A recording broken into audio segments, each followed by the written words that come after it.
Halo Mbak Fitri, perkenalkan saya Muhammad Putra Hidayat, mahasiswa S1 Ilmu Keperawatan semester 7 Stikes Aulus Batam. Berdiri saya di sini dengan tujuan dalam pembuatan video tugas keperawatan kritis dalam materi Megacaut. Tidak memperpanjang mukadimah, maka segera kita akan masuk ke skenario berikut. Skenario kasus. Pasien 20 tahun kolaps pada saat sedang berolahraga. Sebelumnya dilakukan CPR sebelum sampai ke UGD. Setiba di UGD, tanda-tanda vital awalnya dengan suhu 35 derajat Celcius, nadinya trip, maksudnya itu ada nadi tapi agak sulit untuk dirasakan saat dipalpasi, kemudian tekanan darahnya 60/30 Hg, SpO2-nya 95%, perawat telah melakukan ventilasi manual menggunakan bagging, infus telah terpasang, saat perawat akan melakukan perekaman 12 lead, gambaran di EKG monitoring terlihat seperti gambar di atas. Apa yang akan Anda lakukan? Dari gambaran EKG, pasien mengalami ventricular tachycardia monomorphic. Ventricular tachycardia adalah kondisi di mana ventrikel atau bilik jantung berdetak terlalu cepat dan tidak sinkron dengan gerakan serambi atrium jantung. Akibatnya, jantung tidak dapat memompa darah secara efektif sehingga tubuh kekurangan oksigen.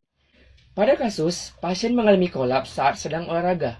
Pertanyaannya, bagaimana VT bisa menyebabkan hal itu terjadi? Perlu diingat, frekuensi denyut jantung VT lebih dari 250 kali per menit. Artinya, dalam 1 detik jantung akan berdetak 4 kali per detik. Kondisi seperti ini tentunya akan menyebabkan jantung memompa darah dengan inefisien. Saking cepatnya memompa, darah yang mengisi jantung menjadi sedikit. Akibatnya, darah yang dipompa ke seluruh tubuh pun menjadi berkurang. Tubuh akan mengalami bermacam-macam gejala seperti penurunan kesadaran, sesak nafas, dada nyeri, jantung berdebar sehingga pasien merasa tak nyaman, dan lain-lain. Adapun penanganan atau penata laksanaan yang dapat dilakukan sebagai berikut.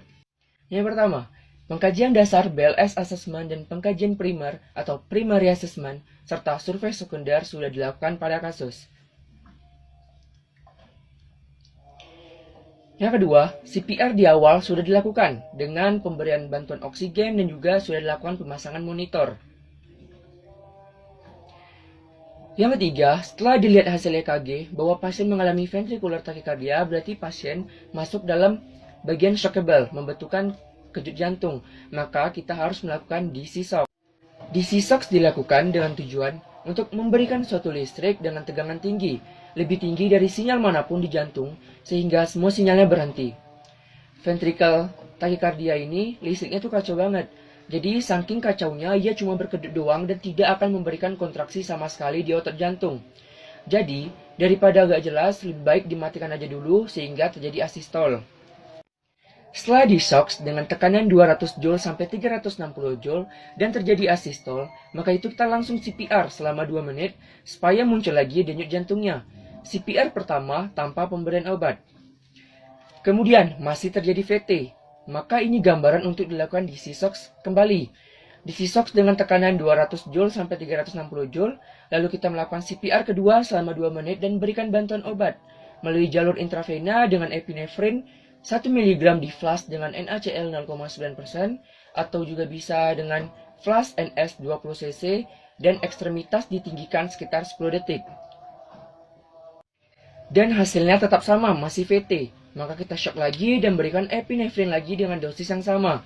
Mengapa diberikan epinefrin lagi? Karena epinefrin itu dapat diberikan setiap 3-5 menit dan tidak ada dosis minimal maupun maksimal dalam pemberian epinefrin. Oke? Namun ternyata masih VT juga. Maka kita shock lagi dan berikan amiodaron kedua dengan dosis setengah dari yang pertama, yaitu 150 mg dilarutkan dalam dextrose 5% D5 secara perlahan, didorong dengan NS 20 cc atau D5% tanpa meninggikan ekstremitas. Ingat, amiodaron diberikan maksimal dosis 2 kali dan diberikan setelah 3-5 menit dari dosis pertama. Lalu, ternyata masih VT juga. Berarti kembali lagi kita shock dan berikan epinefrin kembali dengan dosis yang sama setiap 3-5 menit. Lalu, masih VT dan tak berubah jadi asystole, maka kita shock lagi, tetapi tanpa pemberian obat. Perlu diingat, skenario pemberian obat jika masih VT, yaitu yang pertama adalah kosong, no drugs, yang kedua epinefrin, lalu amiodaron, epinefrin lagi, amiodaron, epinefrin, kosong atau no drugs, kemudian epinefrin, kosong atau no drugs. Jika ada tanda-tanda ROSC atau Return of Spontaneous Circulation, adalah keadaan di mana pasien henti jantung mengalami kembali terabanya nadi selama beberapa menit dan tanda sirkulasinya bertahan atau berkelanjutan, maka kita lanjutkan ke perawatan pasca henti jantung dan pertimbangkan kelayakan resusitasi berkelanjutan. Return ROSC. Yang pertama ada manajemen jalan napas, kita pasang ETT. Kemudian ada manajemen parameter respirasi. Kita perhatikan RR-nya 10 kali per menit, SpO2-nya di rentan 92% sampai 98%, dan PaCO2-nya 35 sampai 45 mmHg. Yang ketiga, manajemen parameter hemodinamik.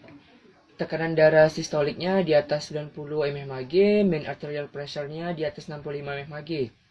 Kemudian yang keempat, kita rekam jantung EKG 12 detik lagi. Kemudian yang kelima, kita pertimbangkan intervensi pada jantung bila terjadi STEMI, unstable cardiogenic shock, atau membutuhkan mechanical circulation support.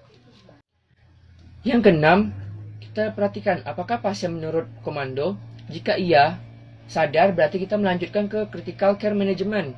Jika tidak atau koma, maka yang harus kita lakukan yang pertama adalah target temperature management atau TTM, kemudian obtain brain CT, kemudian EKG monitoring, baru kita melakukan other critical care management. Yang ketujuh, evaluasi dan treat segera etiologi reversible termasuk konsultasi dengan ahlinya dan manajemen berkesinambungan. Dan yang terakhir yaitu manajemen perawatan berkelanjutan. Yang pertama, intervensi jantung darurat, evaluasi awal EKG, lead 12 sadapan, pertimbangkan hemodinamika untuk keputusan tentang intervensi jantung. Yang kedua, target temperature management atau TTM. Jika pasien dalam kondisi ROSC, Return of Spontaneous Circulation, dan tetap tidak sadar, TTM dapat dimulai secepatnya pada suhu 32-36 derajat Celcius dan dipertahankan selama 24 jam dengan menggunakan perangkat pendinginan dengan feedback loop. Yang ketiga dan yang terakhir, manajemen perawatan kritis lainnya seperti pantau suhu inti terus-menerus di daerah esofageal rektal kemih, pertahankan normoksia, normokapnia, euglikemia, dan lakukan pemantauan elektroensefalografi atau EEG terus-menerus atau berkala. Baiklah, sekian pembahasan skenario 2 ventricular tachycardia monomorphic. Kritik dan sarannya saya mohon dari Mem Fitri selaku dosen pada mata kuliah keperawatan kritis. Saya akhiri, terima kasih.